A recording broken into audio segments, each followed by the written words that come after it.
올해는 중한수교 24주년이 되는 해로 양국 간 전략적 동반자 관계가 한창 발전하는 추세를 보이고 있습니다. 그런데 한국이 양국 관계를 전혀 고려하지 않은 채 일방적으로 사드 배치를 강행함으로써 자신을 미국의 아태 재균형 책략에 묶어두려 하고 있습니다.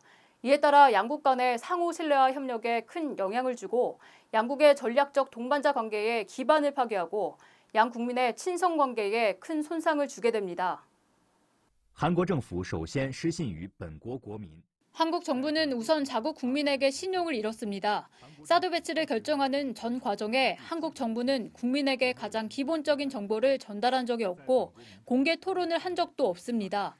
국민이 사드 배치를 강력하게 반대에 나서자 한국 정부는 오히려 사드 배치를 반대하는 것은 국론을 분열시키는 것이라고 비난했으며 일부러 사드 배치 후보 지역을 언론에 잘못 틀려 국민을 우롱했습니다. 이로부터 한국 정부가 국민을 안중에도 두지 않았다는 사실을 알 수 있습니다. 한국 정부는 또 중국의 신용을 저버렸습니다. 사드는 영향 범위가 반도 방어 수요를 훨씬 초과하여 아시아 대륙 깊은 곳까지 미치기 때문에 영내 전략적 균형을 심각하게 파괴하고 중국의 전략적 안보 이익에 손상을 주게 됩니다.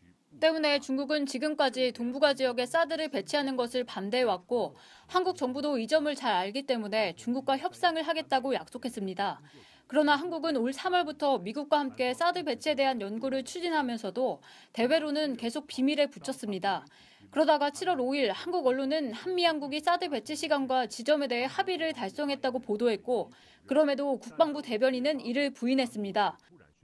그러나 7월 8일 한국 정부는 갑자기 사드를 배치할 것이라고 발표해 사드 문제에 대한 중한 양국 간의 약속을 깨트렸습니다. 이 전 과정에 한국은 중국의 입장은 전혀 고려하지 않은 채 이런저런 수를 쓰면서 기만책을 펼쳤으니 광명정대하고 책임지는 국가가 할 수 있는 일은 아닙니다. 한국 측은 이 행위에 대해 중국의 합리한 해석을 할 필요가 있습니다. 한국의 이런 행위에 대해 중국은 우리는 이웃과 잘 지내는 설린 우호 정책을 펴왔고 어렵게 얻어진 한국과의 관계를 매우 소중히 여기고 있다. 하지만 국가의 안전과 핵심 이익을 위협하는 나쁜 결과를 내버려 두지는 않을 것이라고 거듭 밝힌 바 있습니다. 왕이 중국 외교부장은 언론과의 인터뷰에서 한국 친구들이 사드 배치가 진정으로 한국의 안전에 유리한지, 진정으로 반도의 평화와 안정에 유리한지, 반도의 핵 문제를 진정으로 해결할 수 있는지 냉정하게 생각해보고 신중하게 행동하면서 큰 실수를 범하지 말기를 바란다고 강조한 바 있습니다. 이와 함께 점점 더 많은 한국 유지 인사들이 사드 배치는 중한 양국 관계 발전에 중요한 걸림돌이 된다면서 사드 배치가 현실화될 경우 그 후과는 절대 한국이 감내할 수 있을 만한 것이 아니다라고 주장하고 있습니다. 사드를 배치하는 건 쉽지만 그것은 위험천만한 길입니다. 다시 돌아올 수 없는 강을 건너지 말아야 합니다.